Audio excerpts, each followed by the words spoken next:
Günləri Toğrulun iqışqaları ilə oynamağa gəlmişəm. Çünki Toğrul öz iqışqaları ilə oynamır. Oturub multfilmə baxır.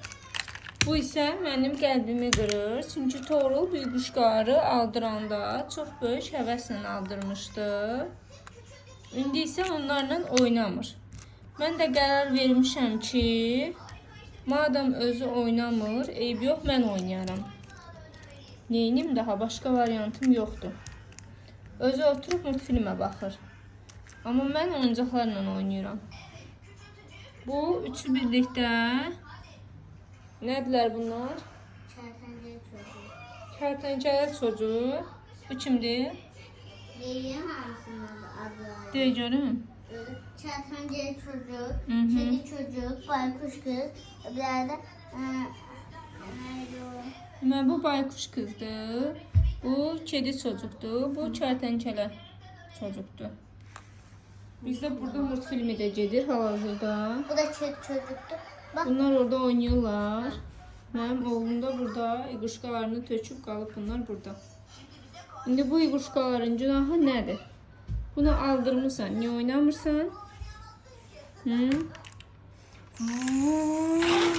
Göstər görüm kedi çocuk nətər eləyir?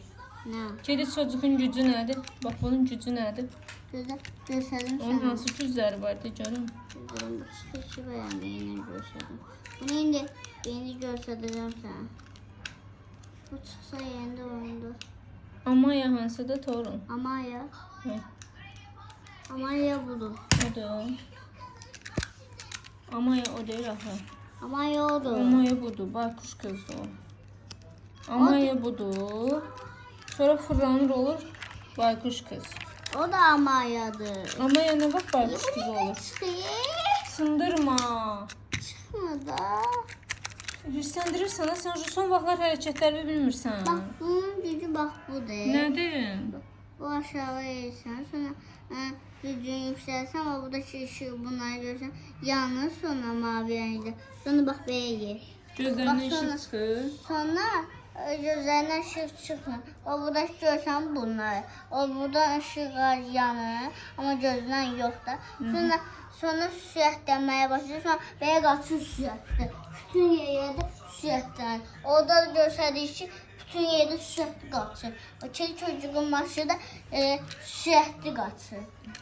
Kedi çocuğun maşını da sürətli gedir özü də.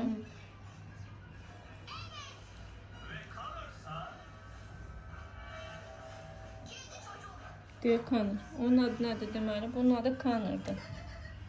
Connor donur olur kedi çocuk. Hı, o da budur. Gəl görək kedi çocuğa da baxaq. Evet, Kedi çocuk. çocuk. Çocuğun kuyruğu da var. Tepene.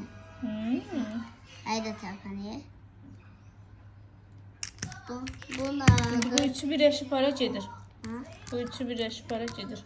Bunların hamısı. Hı. Gece uyandı, ayakçıya. Səhər oyanda, kimsə əyə geçirəndə harasın.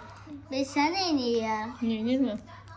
Sonra hamısı gece oyanda, bu adamlar əynince iniyər, sonra boyu, bu da boyu, bu da boyu. Sonra bunlar olmuyor, gece oyanda bunları yatıyor, pijamaya. Bunlar da oyananda belə geyimləri var. Gecə olanda belə geyinirlər, gündüz olanda belə geyinirlər. Gündüz oyanda belə geyimləri var. Yatmayı vaxtı oyanda yox, belə geyimləri var. Görsən hamısı pijamaya. Amma səhər yatışanda, işə gələndə belə geyimləri var. Bunda eyni şey var. Onlar işə də gedir. Hadi. Maşınları bunlardır. Görsən. Maşınların üçü də eyni formadadır. Bayaqdan deyirdin ki, bu maşına yerləşmir. Hə, tutun. Niyə yerləşmirdi ki? Asıl Bu bir burada yerləşdi. Sonra yaşıl da buraya yerləşdi. Sonra qızdakı oraya yerləşəcək, hə? Oldu. İntihar elədi. yox, onun yerinə bu gəlməsi lazımdır. Ama buna gəlməsi. Bir de her gün işleri, kimse bu ayağına eğer geçirende görsen eğer geçiyor adama. Eğer geçirende gəlib o adamlara kömək eləyir.